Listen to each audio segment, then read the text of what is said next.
Hi, everyone, and welcome to this Retail Strategy and Planning Series session, From Surviving to Thriving, How to Prepare Your Frontline for Anything This Holiday Season. I'm Alicia Esposito, Senior Content Strategist for Retail Touchpoints, and I'll be moderating today's presentation. RSP is one of our many events and content experiences available through retailtouchpoints.com. For those of you who may be new to Retail Touchpoints, I encourage you to join our communities on LinkedIn and Twitter, visit our website, subscribe to our newsletter, and learn more about our various resources, from timely articles and trend pieces to detailed research reports, podcasts, videos, and events. Speaking of events, our hallmark conference, the Retail Innovation Conference, is virtual this year, of course, and it's coming soon. Visit retailinnovationconference.com to learn more about the event, which is taking place online October 13th and 14th. Our theme this year is the Big Acceleration, which really ties into all of the change and innovation that's happening in this day and age, and execs from Kroger, Party City, Untuckit, Third Love, Verizon, so many more brands are going to be sharing about how they're accelerating innovation in these times, and of course, how you can too. Before we dig into this fantastic conversation, just wanted to call out a few quick logistical notes. Right now, you should be seeing the On24 dashboard, which provides basically everything you need to have a great experience with us today. You can submit your questions, which we'll go through at the end of the presentation, and even download a few resources courtesy of Axonify. As you can see on the screen, you can also learn more about the Retail Innovation Conference and access all other sessions that are scheduled for this series. Perhaps most importantly, we encourage you to share your feedback using the survey widget at the bottom. Your feedback is what helps us understand your needs and, of course, how we can better tailor content and the overall content experience to you. So again, please take a minute to fill out that survey so we can make our content and our events experiences better every single time.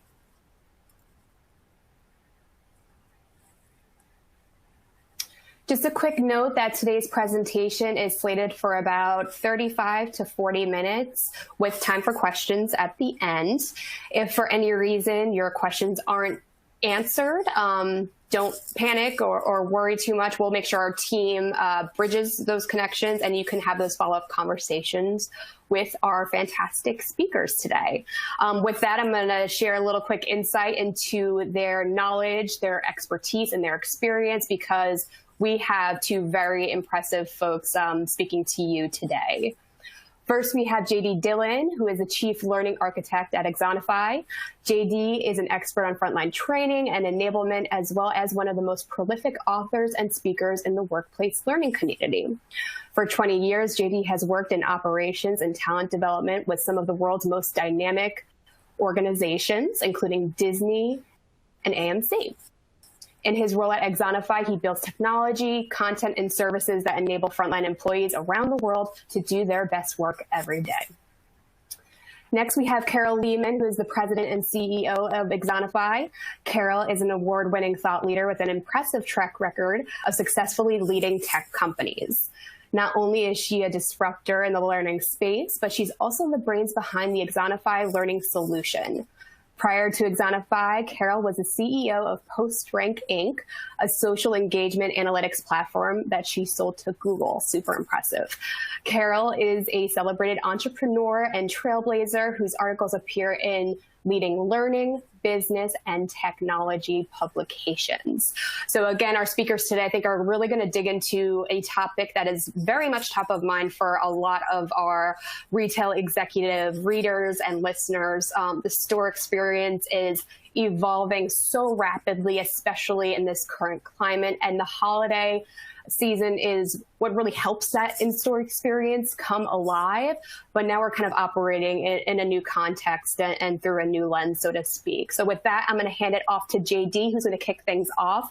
And this is going to be the start of a fantastic presentation. JD? Thank you so much for that introduction and setting an extremely high bar. But thank you for joining us today for a conversation about not just surviving the holiday season in retail, but really thriving. And what we're going to show you in the next 40 minutes or so is the connection between the capabilities, the knowledge and skill of the people you have on your front line, in your stores, in your distribution facilities, working your delivery services, the connection between their capability and your success this holiday season. But you might be wondering, as introduced, we're talking with two people today whose focus is in a lot of cases on training and on learning technology. And the question becomes, well, why are we talking about retail today? What brings our expertise to your front door when it comes to enabling teams like your retail organization? So with that, I'd like to bring to the stage for the first time, Carol Leaman, to share a little bit about what we do at Axonify and our connection to the retail world. Hi, Carol. Hi, JD. Great to see you again, and great to be speaking to all of you today. I am happy to share a little bit about the Axonify story.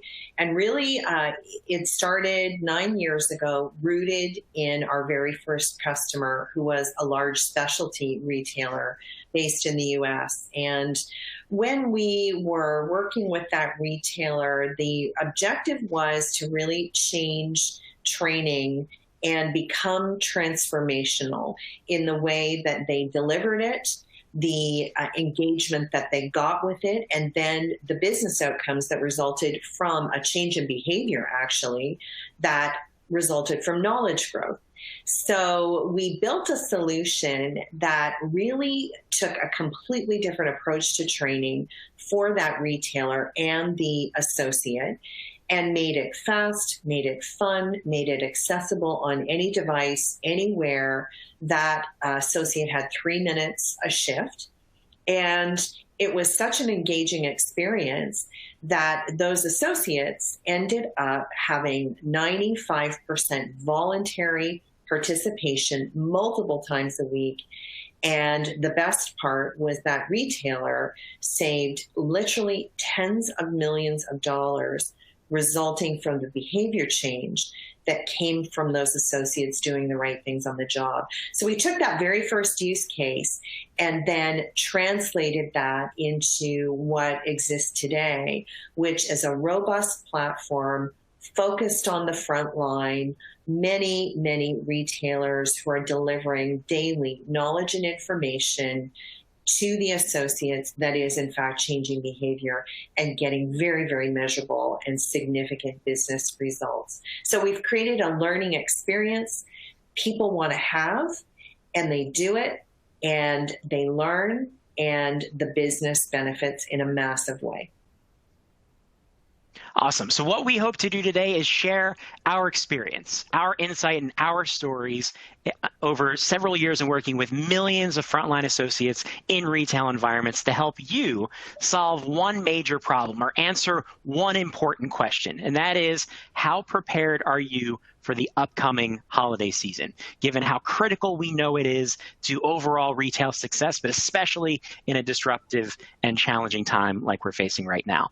And I can speak for myself, and I think my team at Axonify, that the last 7 or so months has been a tremendous learning experience, because we spent a lot of time not just supporting our customers and building technology and training content solutions, but really getting out and talking to organizations around the world and learning what their experience has been like and how they've been working through the challenges they faced every day on the front line, including some of our friends in New Zealand at a company called Briscoe Group.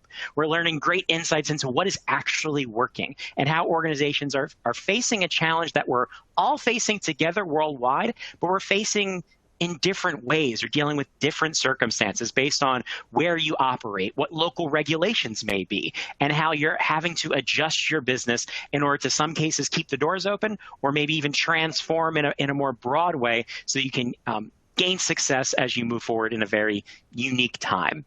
And some of the good news is that we've seen some gains over the past couple of months. So when it comes to U.S. retail sales rising in August, which is a great sign, e-commerce obviously exploding over the past several months as consumers find new ways to engage with your products and services.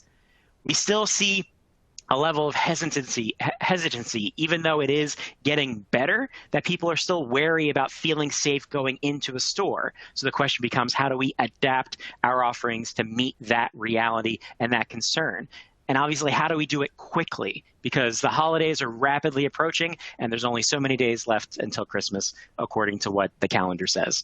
So as I said, today, what we hope to do is share stories and insights that will help you adapt what you're doing and really power your retail operation through the capabilities of your frontline. Because this holiday season clearly is going to be unlike any other.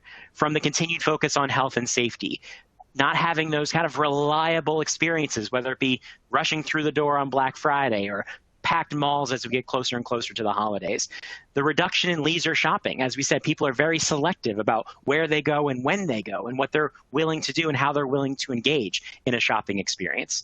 The overall expansion of the holiday season. If we can't rely on specific days or specific moments on the calendar that are very familiar, we're seeing a lot of retailers look at how can we offer a variety of different types of promotions and services throughout the next couple of months. And overall, a continued flow of new ideas and new transformation and new ways to reimagine your business so that you can be successful despite the circumstances that we're all currently working our way through. And some of those changes that we've seen are likely tactics that you're already applying, everything from curbside pickup to digital payment opportunities to private shopping. And while there's different tactics and your organization might be unique as compared to some other retailers, there's one consistency we see across all of these different ideas that retailers are attempting to implement right now in order to transform their business, and that's the front line. No matter how great your strategy may be, no matter how good the plan feels, it doesn't matter if your frontline can't bring it to life. If they don't have the training, the knowledge, the skill, and the support they need to do their best work, when they're out there delivering packages in a non-contact way and trying to bring your brand out to the curb with your customers. Maybe they're on the phone, whether it be at home working in a contact center environment now, or maybe they're in the store in a back room supporting your e-commerce operation expansion. Maybe they're at the front door greeting customers and making sure everyone follows the policies that are going to not only keep your doors open, but make everyone feel more safe and more comfortable with visiting your store for that shopping experience. And I think there was a great quote along this topic that came from Bob Phibbs around this idea. You've probably heard the statement, if a tree falls in the forest and no one's there to hear it, does it make a sound? Well, we apply that to the current landscape and the impact that retail associates are having on the customer experience in these times. The question is if a surface is cleaned and disinfected, but no customer sees it happen, did it actually happen? And it really reinforces that idea of how much people are looking to your associates, how the customer is relying on your people in order to protect them and give them the experience they need at this time so that they can continue to frequent and enjoy your business. And what we did recently is we actually went out and did some research. We asked hundreds of retail employees on the front line around the world about their experience, about how they've been supported over the past few months so they can come into work and do their jobs safely and productively. And some of the insight that we found early on is about 2/3 of employees receive training to do their job effectively overall. About a similar number feel generally supported by their manager. And again, a similar number have received timely information related to the pandemic. But if you look at those numbers in a different way, that's 1/3 of your employees who are not receiving the support that they need. Think about the role those 1/3 of frontline retail employees are going to play moving into the next couple of months. But there's one more important number I'd like to share, because in anything that we do as people, especially at work, it's not just about what you know, it's how confident you are in that knowledge so you can make the right decision, help a customer solve a problem, and help to make that sale. Only 25% of frontline retail associates receive support that makes them feel more confident on the job. So that's the gap we want to help you close today so that you can enable a more powerful holiday strategy in your retail environment and do so through the most critical players in your overall plan, your frontline associates. So what we've done is put together from all of these stories and everything we've learned over the past several months, as well as the past several years in working with millions of retail employees, 6 essential capabilities that we're seeing organizations apply that's going to help them not just survive, but thrive this holiday season. So let's dive right into the first idea, and that's communication. Because capability, the ability to do your job, really begins with awareness. If you don't know what's going on, if you can't keep up with the change happening around you, how can you be expected to do what you need to do and do your job safely and productively? And you may be working in retail operations, you may be a manager, you may be working in human resources, and think about how challenging it is for you to keep up over the last several months with everything that's changing around us. But now put yourself in the position of the frontline associate who doesn't work at a desk, who maybe doesn't work with digital devices all day, doesn't have access to email as part of their job. How are they traditionally receiving updates and communication? Well, a lot of organizations are still relying on that posting board near the time clock or in the break room, or maybe still relying on pre-shift huddles. But if you think about how consistent can messages be delivered this way, how fast can you get information out to your front line? If your executive team made a decision today, could you get that message out consistently to your entire front line by tomorrow? Could you do your best work if this is how you received your information? And I know the answer for me is an emphatic no. So we have to begin the enablement story, begin preparing our frontline teams by improving the communication experience. So here's a couple of ideas that we've learned from those who are doing it in the real world and have really leveraged communication in a powerful way over the past several months. One, we've seen a huge shift to digital, getting away from inconsistent and slower tactics like the pre-shift huddle, like the posting board, and adopting digital means of communication. After all, that's how we talk and share every day in our personal lives. So now we're seeing that more and more applied to the workplace, especially with the use of personal mobile devices. Because after all, a lot of your associates are carrying really powerful computers in their pockets right now. How can we leverage those in order to get people timely, consistent information?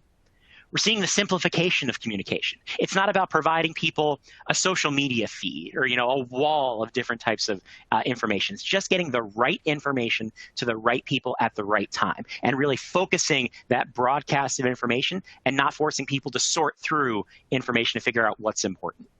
Along those lines is prioritization. You probably have a variety of different teams and departments all wanting to get information to associates so they can do their best work. But how do associates, again, sift through that information when everything's important? Nothing is actually important.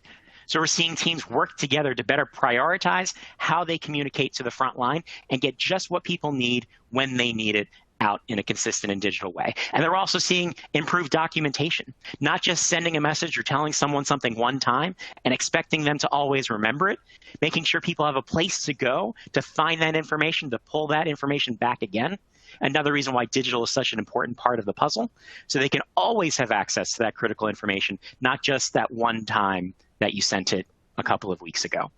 And one organization we've seen really effectively leverage communication to enable their retail associates is that team at Briscoe Group in New Zealand. So Carol, could you share with us a little bit about the story from Briscoe Homeware?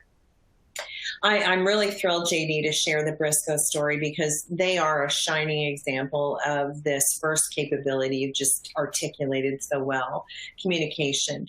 Briscoe Group, as many of you listening, had to send home about 2,100 employees and shut 85 of their retail stores at the beginning of the pandemic.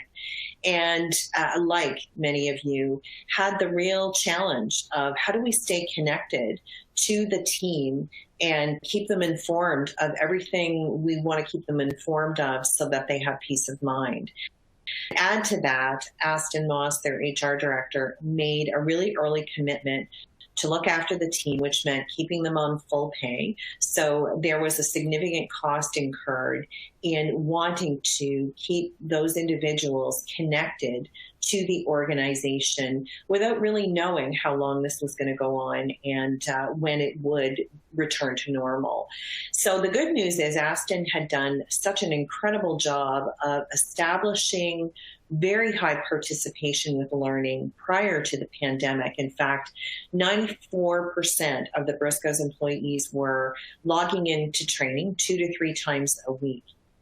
And so what they did was they took advantage of that very high level of engagement to adopt a new communication strategy through the training platform.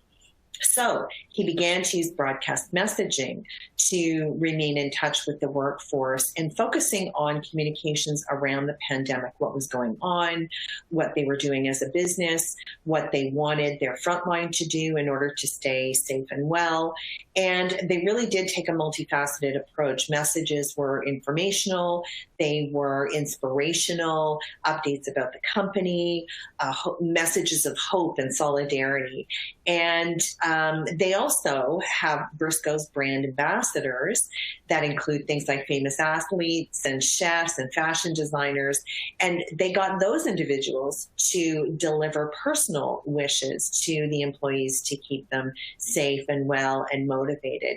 So they use the platform not just for training, but to also have that daily communication in many different ways. And the good news was employees continued to train at the same time. So when the New Zealand government started to bring things back to normal and allow people to start to go back to work, Briscoe's had a highly engaged, well-connected workforce that allowed them to continue to communicate in really, really important ways and maintain that connection ongoing, even now that they are well moved up the curve in terms of getting back to work. So great application of Briscoe's of the communication piece and that capability to really support the business through this. An awesome example of why enabling your teams begins with communication and making sure, again, timely, consistent messages can get out as soon as people need that information. But the story continues. Our second principle is on-demand support, because it's not just about getting information out to your teams when things change. It's also people's ability to find the information they need when and where they need it to solve a problem or to answer a question. And we talked about the reduction we're seeing in leisure shopping.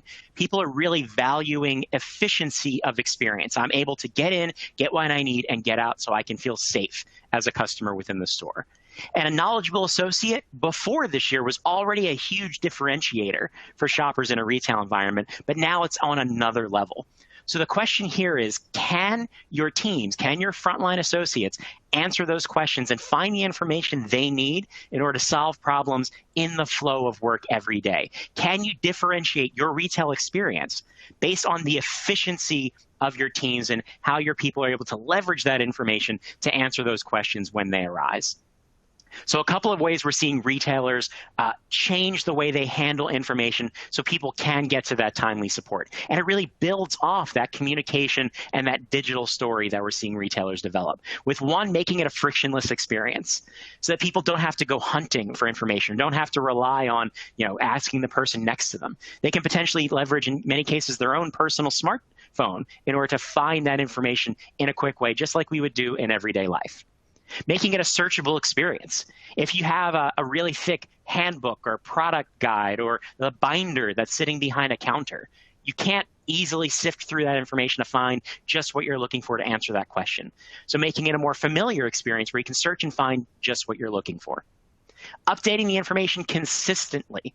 Again, another great place where digital comes into play, because as things change, maybe from the corporate headquarters, that information can be immediately deployed and updated across your entire store network without reliance on the store manager having to go in and print a new document and replace it in the binder or post it on the bulletin board. Again, ways to make it a seamless but timely and consistent information experience. And then this also allows you to curate great ideas. We're seeing various organizations leverage these concepts of digital tools and shared information so that when one store solves a particular problem or maybe learns something new as part of this experience, they're able to upload information and share it with the rest of the organization. Take photos of what they're doing inside their store so those great practices can get out across your entire store network as fast as possible and as fast as the change is happening around you. So we have a great example of leveraging this idea of on-demand information to be able to answer questions and execute processes more effectively. This example is actually from the grocery world.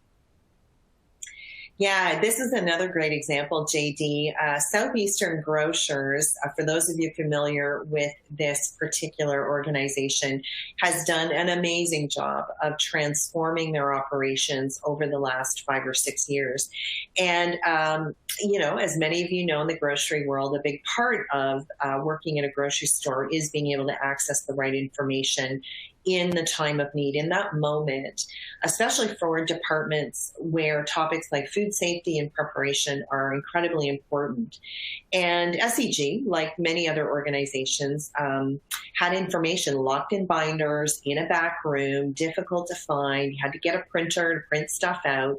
And when they started on this transformational journey, we actually clocked a deli associate going to find a job aid for their department for something he was doing. And it took almost 12 minutes for him to go to the back of the deli, find the document, print it out from their repository, and come back to the counter to be able to use it. And when you're talking about an organization with, at the time, over 70,000 people, the amount of time wasted looking for information in binders is incredible.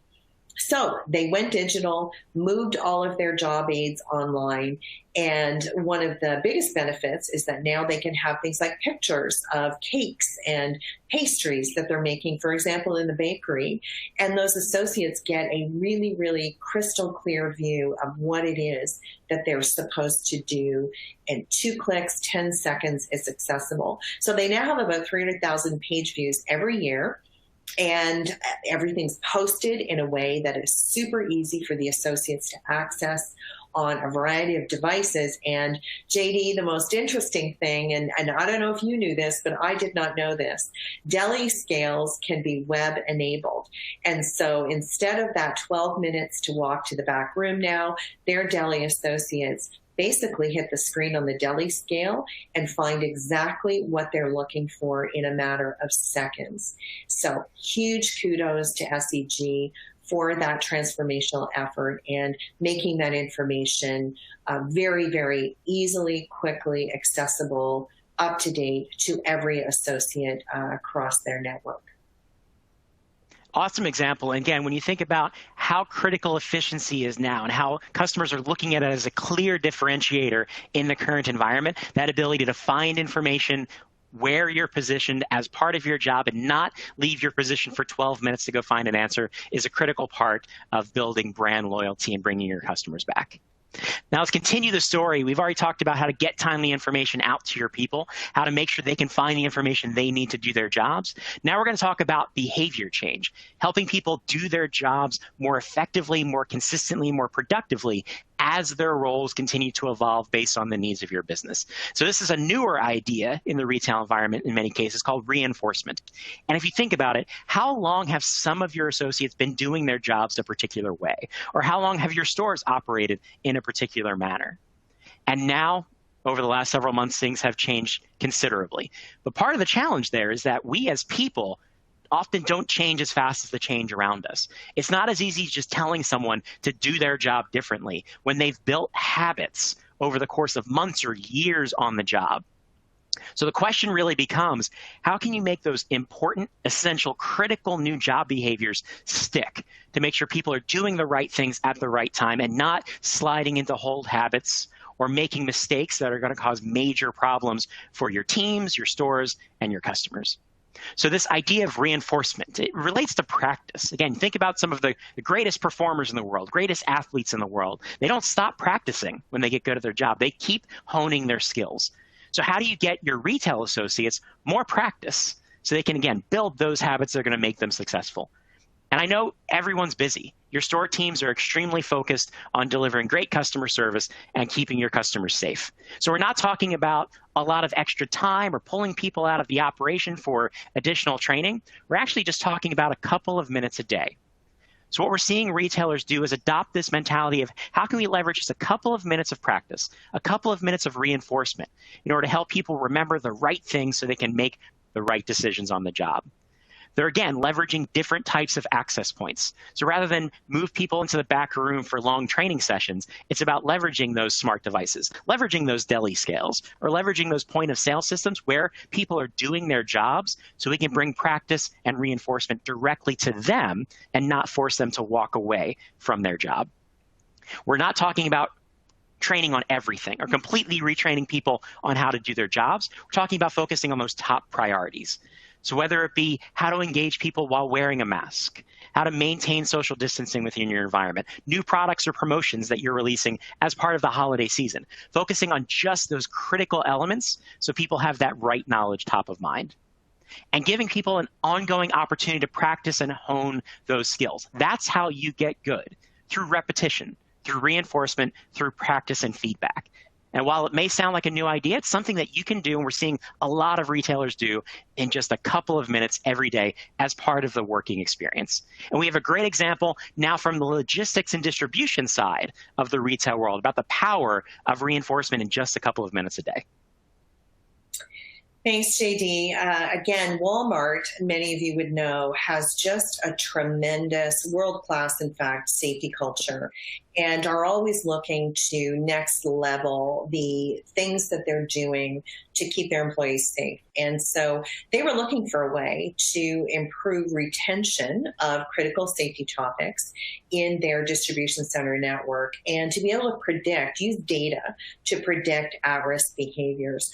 So with their 75,000 plus associates in those distribution centers, they deployed Axonify strategically, interestingly, to allow those employees to naturally access that 2 to 3 minutes that JD mentioned during a shift when it was convenient for them. And so what they did was they put the training kiosk next to the battery charging station so that when the associate had to charge the battery on their handheld device, as they did each shift, they would do that for a few minutes and then use those few minutes to reinforce the training that they had. So the interesting thing about that is that Walmart was a very early believer in the idea and the fact that the human brain is simply not capable of remembering most things long term and changing behavior around that knowledge if those critical, highly targeted pieces of knowledge weren't reinforced repetitively. And it turns out that we as human beings remember things best when we see them 3 to 5 times over a 30 to 45 day period. So this 2 to 3 minutes a day, easily accessible in those distribution centers in the flow of work for those associates, made it a really, really accessible experience to the point where they now see about 91% voluntary participation week in and week out with the associates in the DCs. And they've seen massive business results in terms of safety costs improvements over the last 6 or 7 years. And all of that, again, just 5 minutes or less as part of every shift. And it doesn't sound like a lot, but it's an incredibly powerful and incredibly human way to help people develop their knowledge and build those new habits that are going to make your team successful. And it seamlessly fits into an already very busy working day. So now let's expand on this idea a little bit more. Another tactic we've seen be critical as retail organizations evolve is an idea called cross-training. So helping your associates maybe take on brand new responsibilities, or in some cases shift into brand new roles as your business changes. So one common example we've seen is store associates maybe taking on contact center responsibilities, maybe being redeployed into different areas because of the expansion of your e-commerce operation, or maybe spending some of their time front of house working with customers and sometimes back of house taking calls or helping to make sure items get delivered. So the question becomes, do you have a program in place that can help your associates take on these new roles and responsibilities? Not just have them figure it out as they go, or not just say, hey, Mike's been working here for a while, he's going to show you how to do the job, because we know how inconsistent that can be, and we know how troubling inconsistent execution can be, especially right now. So as organizations are adopting a new approach to cross-training, we're seeing a couple of different practices applied consistently. One, really understanding what are the requirements of those critical roles within your operation. Not everything people might be expected to do as part of their job, but those skills that really make a difference when people are working within your operation. Two, making sure you have an understanding of what your people are capable now. Do you know where the knowledge and skill is within your teams and within your stores? And it's a critical part of the equation if you want to get the right people into the right places to really maximize your efficiency, productivity, and safety. Delivering just enough training as people transition into or take on new roles. If you're maybe shifting a store associate into a contact center role, they may not have, you probably don't have the time for 3 weeks worth of contact center training. But can you leverage that person's existing knowledge and skill and give them just the right amount of training to get them going so they can answer your customers' questions? Crutching with support, making sure people aren't left on their own to figure it out, making sure they have a place to go, leveraging a lot of the ideas we've already talked about with being able to find information and get that timely communication delivered directly to them, and then reinforcing that critical knowledge. And not just one and done training, but using those couple of minutes a day and building on these strategies that we're seeing different retailers use so that people have that right information top of mind and they can get that in just a couple of minutes as part of their average day. So we have a great example of how an organization applied cross-training in order to keep their business moving forward. And this one comes from the financial services industry. Yeah, it's an interesting thing to think about financial services and banking in particular as having retail-like associates, and they do. Obviously, they're tellers. So this is a shining example of everything JD just mentioned. It's Citizens Bank, and one of the realities of the pandemic was the need for banks to move their tellers, their in-branch employees, to contact center roles. So they had to close the branches, obviously, or had very limited hours, and they were getting a massive increase in calls from customers. So they had a real need to cross-train and upskill people in how to address customers using that telephone instead of being face-to-face. And so what they did was they hit the ground running, instantly use the platform to do that cross-training and upskilling and identify gaps person by person that they could close super quickly so that they were able to serve those customers ongoing in ways that they didn't anticipate they would have to do quite that quickly. And so that agility and flexibility were absolutely essential to maintaining a level of service that they are known for. And of course, they used communications to share notifications with staff, either within their teams or across Citizens Bank generally. And also because they continued to hire. So they found a need for more people, in fact, to have to be upskilled quickly and onboarded very, very quickly.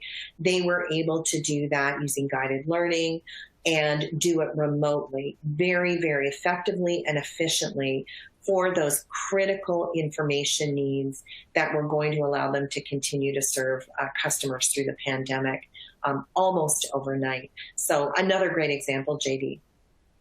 I firmly believe this idea of cross-training and reskilling is going to be essential on the front line moving forward for two big reasons. One, the business agility that you spoke to, being able to move people around your operation, put them in the right places. Think about if you're operating a grocery store, how powerful it can be if everyone who works your front end on a cash register is also trained to be able to handle your click and collect operations, or maybe is trained behind a specialty counter. So as people maybe can't come to work because they have to call in sick potentially, or maybe you're just seeing a different volume in customer business that day, your ability to move people around and build that business agility is huge. But the second big factor around cross-training is actually how much it boosts the employee experience. If you think about it as a potential differentiator for your retail associates, as you look to improve your ability to retain the right people and the right talent, giving people the opportunity to learn more about your business and develop their knowledge and skills around different departments or different functions, and potentially prepare them to take on the next role, to become the next supervisor or the next manager within your operation. So a really powerful strategy to make sure you have in place, especially during these particularly disruptive times. The next piece, which speaks a little bit to its own accord, I don't have to really sell this, hopefully, is the importance of managers, the importance of coaching. and how critical their support, their boots on the ground, working right alongside your frontline teams, how essential that is right now, given all of the change happening in your people's both professional lives as well as their personal lives. And I don't know if everyone has met this particular gentleman, but we're not going to talk about him. We're using him as an example. And hopefully he's more the exception rather than the rule. But there are challenging circumstances and challenging times confronting your people on the front line every day. And for them to be able to do their best work and not allow these types of moments to really sidetrack them in their job and make them not want to come to work every day, your managers are going to play a critical part in boosting that morale, that confidence, and that capability within your store team. So we're seeing really a focus on how are associates able to lean on their managers during those challenging moments so they can get through and build that resilience that's going to power your operation forward. So a couple of different practices we're seeing organizations really focus on when it comes to enabling their frontline management teams, those store managers, those district managers, those supervisors who are on the floor in the operation every day with those associates and with your customers. One is keeping managers on the front line, making sure you're taking a look at their responsibilities, their administrative tasks, to make sure they can dedicate the amount of time they need to be there in the operation with the associates and not have to retreat back into the office to do unnecessary work. Two, prioritizing their training as well. We've talked a lot about frontline store associate training, right? Distribution center, logistics associate training. But your managers also need that training so they're ready and have the knowledge and skills they need to provide that coaching, to provide that feedback, to help someone through a challenging circumstance, whether it be at work or at home. And thinking about making sure that manager training isn't something that managers have to wait for, or isn't something that's scheduled to happen months in advance, especially with how busy your operation will be over the next couple of months. So using all of the tools and tactics we talked about today, including that daily training, to help your managers make sure they have the right knowledge and the right skills. Making sure they're scheduling personal check-ins, a highly recommended tactic on the front line in retail right now. Not just talking to the entire store team, but speaking to each individual, because everyone's going through their own level of disruption right now. So making sure managers are that lifeline, are the ability to reach out directly to your teams and represent your company right there in the store every day. And then finally, coaching based on data, not assumptions, making sure your managers have the tools so they can have an informed conversation with your people, not just about broad topics like broad safety or broad sales results, but really the ability to look at each individual as an individual and provide feedback that's most meaningful to them based on what's really going on with their knowledge, their skills, and their results within the store. So we have an example, I believe, from a specialty retail environment with regards to the importance of managers and the importance of coaching. Yeah, this is another great example. And as you were talking, JD, I was thinking leadership and leadership of people, especially in the last 6 months, has never been more important. And the traditional way that leaders would provide coaching to employees was through observation where it happened of somebody doing something that they thought could use improvement, or just casual conversation with people. And so it's been really traditionally very difficult to know what specifically to coach people on based on proven data, what they know and what they don't know real time, that allows you then to provide those coaching moments in a much more focused and meaningful way. And so this particular specialty retailer has been able to take the data that they collect every single day, literally millions of data points in each of the stores, associate by associate, to create really personalized in-person coaching moments on the floor for their frontline employees. And it also gives the opportunity to those associates to discuss the points of learning with their managers where they need more information or they want to gain more insight. So it provides a proactivity that goes both ways that really wasn't available to them before. So today, they've got almost 4,500 active Leader Zone users. So these are managers using that data day in and day out to proactively coach the associates in their stores. And over the last year, they've sent over 1 million team messages across the network that are communication with team members around things that are going on, things that they're doing really well, things to support the team. Over 12,500 individual user messages from leaders to coach and encourage team members. And just in the month of August, a month or so ago, over 50% of their leaders were using LeaderZone to provide that active coaching. So just a really great example of when you have the data at your fingertips that is specific, meaningful, down to the level of the person in real time, you can provide coaching opportunities that go way beyond anything that's been available through training historically. And this is really how you drive consistency within your operation, how you make sure everyone across your store network is doing the things they need to do to make your business successful. But it's also how you communicate and really bring your values as an organization to life. It's through those conversations that your frontline managers are having with your frontline teams every day. So our sixth and final capability builds on something we just talked a lot about, and that's data, that's measurement. That's making sure that when you make an investment in your front line, when you make an investment in communication or in training, you're putting it in the right place. You're making an investment that's going to pay dividends for your people, for your customers, and for your business overall. So this is the approach that we're helping retailers and frontline organizations take to close this gap between making investment in a solution, whether it be building new content, applying new technology, and the results that you're trying to achieve as a retail operation right now. And it's really about working backwards from that result. It's working with people in your organization to identify, what are we trying to achieve? What's the measurable we're looking for? We talked earlier about the example around safety within a logistics and distribution facility. The goal there wasn't safety. The goal there was really looking at what are our challenges? Where are we going to focus? And so we can go after real, meaningful, measurable problems and then move on to the next problem when we've solved that particular issue. Then working our way backwards to behavior. What are people doing on the job? What behavior change do we need to see happen in real life? What knowledge do people need in order to be able to execute that behavior on the job? And then determining what's the right way to tackle this problem? What's the right investment to make? What's the right training to deliver? So organizations around the world in retail are enabling their frontline teams with smart training investments. So can you measure the value of your investment in your frontline?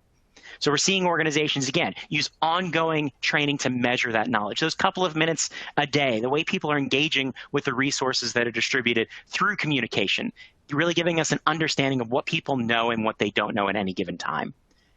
Leveraging, again, your frontline managers or people that are in the operation to observe those behaviors and use that real-world data to understand that connection between what people know and what they're doing on the job in real life.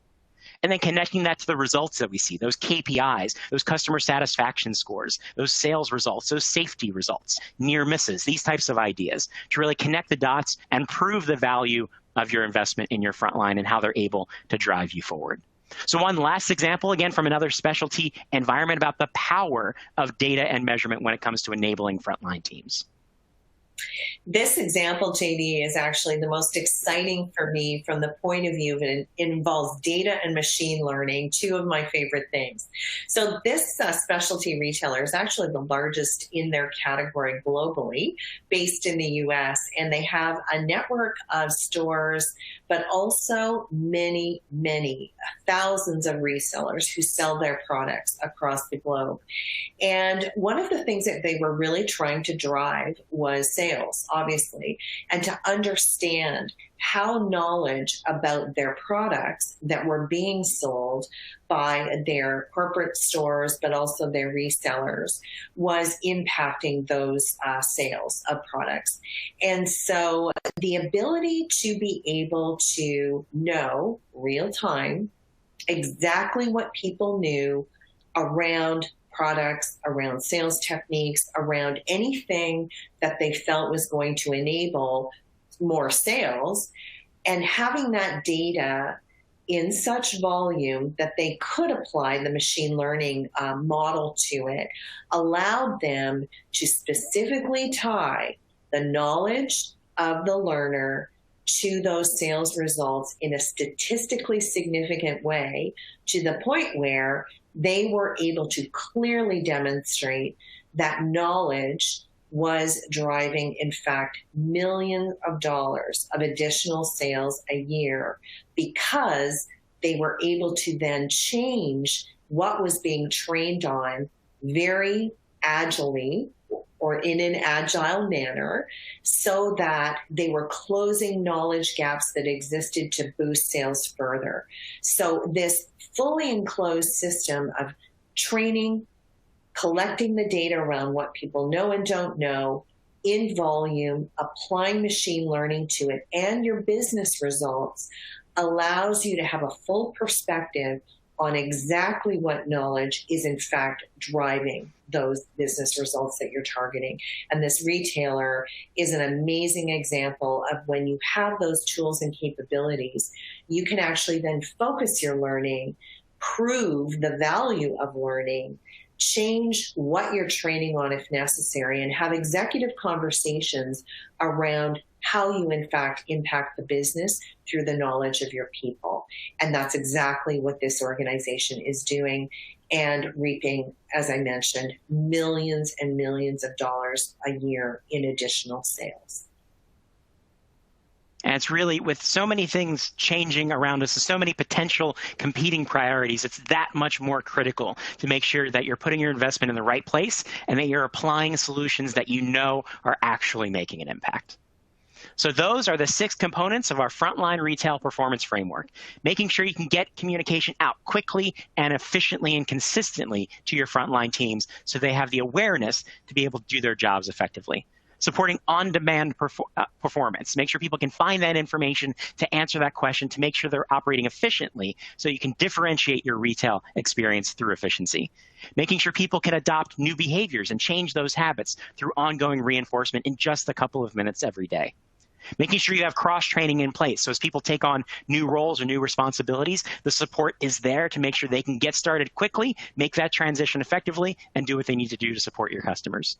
Making sure managers are enabled to provide coaching and feedback so that they're there every day providing support needed on the front line, and then measuring what really works to make sure that you're making your investment in the right places and delivering the type of support that's really helping people do their jobs effectively.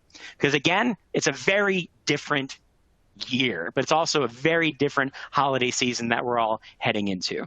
And if we don't want to just keep the doors open, but we want to really not just survive, but thrive in this holiday season, what we've learned from all of our friends in retail from around the world is these 6 critical capabilities are what are essential to powering your retail operation through the knowledge and skill of your frontline.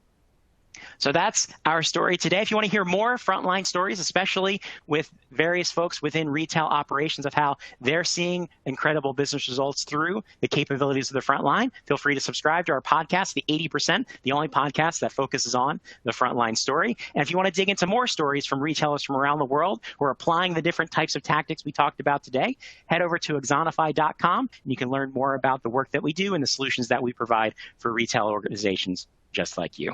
With that, I'll hand it back over to our friends at Retail Touchpoints to see if there are any questions and to wrap up our conversation today.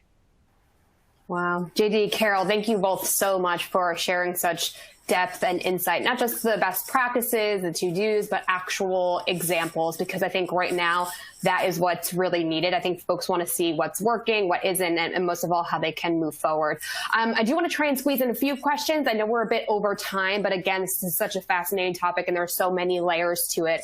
I think my first question is around the different training topics right now, because obviously training is crucial. There are new imperatives for store employees, new tasks. You touched on a few of them throughout this presentation. So what types of training topics do you see retailers really focusing on most right now? Is it largely health and safety still? Is it balancing health and safety with, making that experience great for the consumer? Where are things at right now? I can start if you want to add anything. So I think what we're seeing is that retailers are still very focused on health and safety. I think everybody agrees that the pandemic is not over, and who knows what's going to happen through the fall. But they're also very highly conscious of the holiday season quickly approaching. And so providing superlative customer service in their stores is essential to having customers spend money, continue to drive those sales results that they need, in order to stay healthy as a business. So we're starting to see that mix of new customer service techniques coming back, mixed in with those health and safety topics. JD, I don't know if there's anything else you're seeing. Completely agreed. So it's been interesting to watch, especially because we have so much data about how organizations are training the frontline teams in retail. We've been able to really trend the changes in focus. And because organizations are adopting all the tactics we talked about today, it's not really about going from a topic to another topic. It's about really, we saw a boost in health and safety training in the February-March timeline. That has sustained as people reinforce and make sure those behaviors sustain long-term. But as Carol said, the introduction of really targeted customer service topics, everything from, I mentioned earlier, how to interact with and how to provide great customer service while someone's wearing a mask, or how to potentially de-escalate a challenging situation that might take place within your store. So we've seen the growth of these different types of very targeted behavior topics based on how retailers are evolving, in addition to that sustained interest in and that need for health and safety training. Interesting. That's a good way to put it. Fluctuations in demand or gradual shifts here and there versus complete pivots. So that's a good way to think about it. Excellent. I do want to throw in a tech-related question. We are almost at the top of our time, but before we close things out, JD, I think it was you talking about the fact that, we're all connected to our mobile devices. We have access to everything we need on our own devices. For the retail executives watching right now that maybe want to tap into that power, harness employee devices to get training and messaging to them, but are worried about the complexities, the red tape, so to speak, internally, like IT and legal. I mean, how do you typically guide your clients through that process? Are there any quick tips to help them navigate? Absolutely. And we've seen a clear spike in mobile activity over the past several months. As organizations, they didn't just get past the idea of, we need to leverage mobile devices now because the operation is changing, but that need and desire to get information to people wherever they are, especially given that you may need to get timely communication to an associate who's not working today, or maybe hasn't been working for the past few days, but they need to have that information before they come back into your store to, again, make sure they're safe on the job. So a couple of different things we've seen is, one, just a general willingness to explore this idea and leverage personal mobile devices, especially because of a desire to lessen common touch points. So rather than have everyone touch a shared kiosk in a break room, it's a whole new motivation to leverage personal devices that I understand, I know, I keep clean, I keep to myself, so we can mitigate one of those health and safety considerations. Some other tactics we see people apply are everything from disclaimers. If you're potentially concerned about, will people access our training platform or information when they're away from work, or maybe they're off the clock, making sure there's a disclaimer on the login screen to make sure people know what the rules are for leveraging these types of resources. Other things, simple things like single sign-on, making sure authentication works through your existing IT infrastructure. And another major consideration is looking at your technology and looking at any solutions you may be considering and making sure they're really built for a modern consumer experience, right? The types of things that we leverage every day, that mobile first design, that simplicity, so that it's something that if you were just to hand this application to someone and not really tell them what's going on, they can figure it out. That's part of the challenge often with workplace technology. It's so hard to use and not very mobile friendly that it limits a lot of these opportunities. So making sure you're using those criteria when you're selecting any potential tool, especially for enabling access to information and training on a mobile device. Excellent. Well, we have less than 2 minutes to spare. JD, Carol, thank you both so much for taking the time out. Again, really fantastic insights and I think great guidance for all of the retail executives watching. Thank you both so much for taking the time today. Thank you. Thank you. And everyone out there, please keep those questions coming if anything's top of mind for you. We do get alerted when questions come in. Let's keep the conversation going. Again, we're all trying to evolve and improve as things go along, as consumer behavior changes, as new requirements change. So would love to see how this whole dialogue evolves. And of course, this session, as well as all of the other sessions for this year's strategy and planning series, are available on our website. So we encourage you to go back to this session, forward it off to a team member, take notes, share them with each other, and see all of the other great conversations that we had during RSP. Our goal is to make sure that this is actionable and valuable for you, not just as we get into the holiday season, but 2021. Can you believe it? We're almost already there. Thanks again, everyone, so much for taking the time out to join us today. And we'll see you next time. Take care.